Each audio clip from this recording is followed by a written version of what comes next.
সোনাবাড়ীঘাটে কংগ্রেসের নির্বাচনী কার্যালয় উদ্বোধন করলেন জেলা কংগ্রেস সভাপতি সজল আচার্য। শুক্রবার সন্ধ্যায় কার্যালয় উদ্বোধনের পর এক সভা অনুষ্ঠিত হয়। সভায় জেলা সভাপতি আচার্য বলেন, সোনাই বিধানসভা কেন্দ্র দীর্ঘদিন ধরেই কংগ্রেসের শক্ত ঘাঁটি হিসেবে পরিচিত। আসন্ন নির্বাচনে সেই ধারাবাহিকতা বজায় রাখতে দলীয় কর্মীদের মাঠে নেমে জোরদার প্রচার চালানোর নির্দেশ দেন তিনি। পাশাপাশি রাজ্যের পরিবর্তনের হাওয়া বইছে উল্লেখ করে সোনাই কেন্দ্রেও কংগ্রেস প্রার্থী জয়ের ব্যাপারে আশাবাদ ব্যক্ত করেন।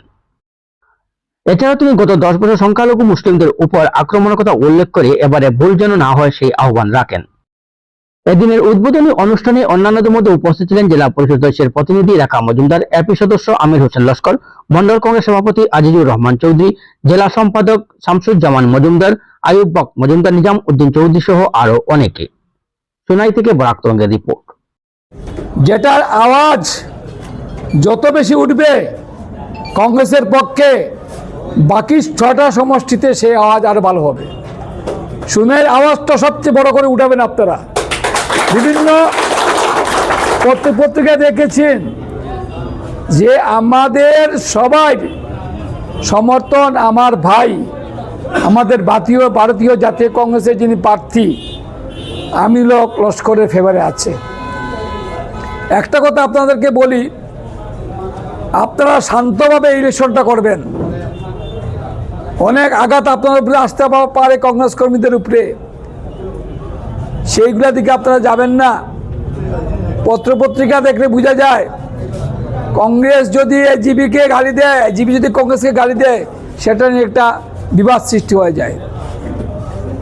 আজকে হেমন্ত বিশ্ব শর্মা কি বলেছেন যে সাজু ভাই তুমি যাও, মুসলিম ভোটটা নিয়ে আসো, আর হিন্দু ভোটটা আমি তোমাকে দেবো, আমার দায়িত্ব আছে এখানে। সেই দিকে আপনারা পুরো অবগত থাকবেন। আমাদের যে বুথগুলা 85% এখানে মাইনরিটি ভোট, আমাদের যে বুথগুলো আছে এখানে, সেই বুথটা যেন আমাদের কংগ্রেসের হাত সিম্বলে বাস করতে পারে, তাহলে আমরা সাকসেসফুল। বাকি যারা আছি আমরা কংগ্রেস কর্মীরা, বাকি বুথগুলো আনার দায়িত্ব আমাদের। জেলা কংগ্রেস কমিটিরা আছে, ব্লক কংগ্রেস কমিটিরা আছে, বুথ আছে, মণ্ডল আছে। কারণ সোনাই সন্তোষ দেবে বলতেন যে সোনাইয়ের আওয়াজটা সবচেয়ে বড় আওয়াজ, বরকলার বাঙ্গার পাড়ের আওয়াজ সবচেয়ে বড় আওয়াজ।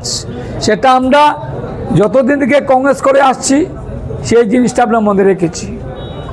বন্ধুগণ, এই গত 10 বছর কাছাড়ের বরাকের কোন সম্প্রদায়ের উপরে নির্যাতন বেশি হয়েছে আপনারা বলুন?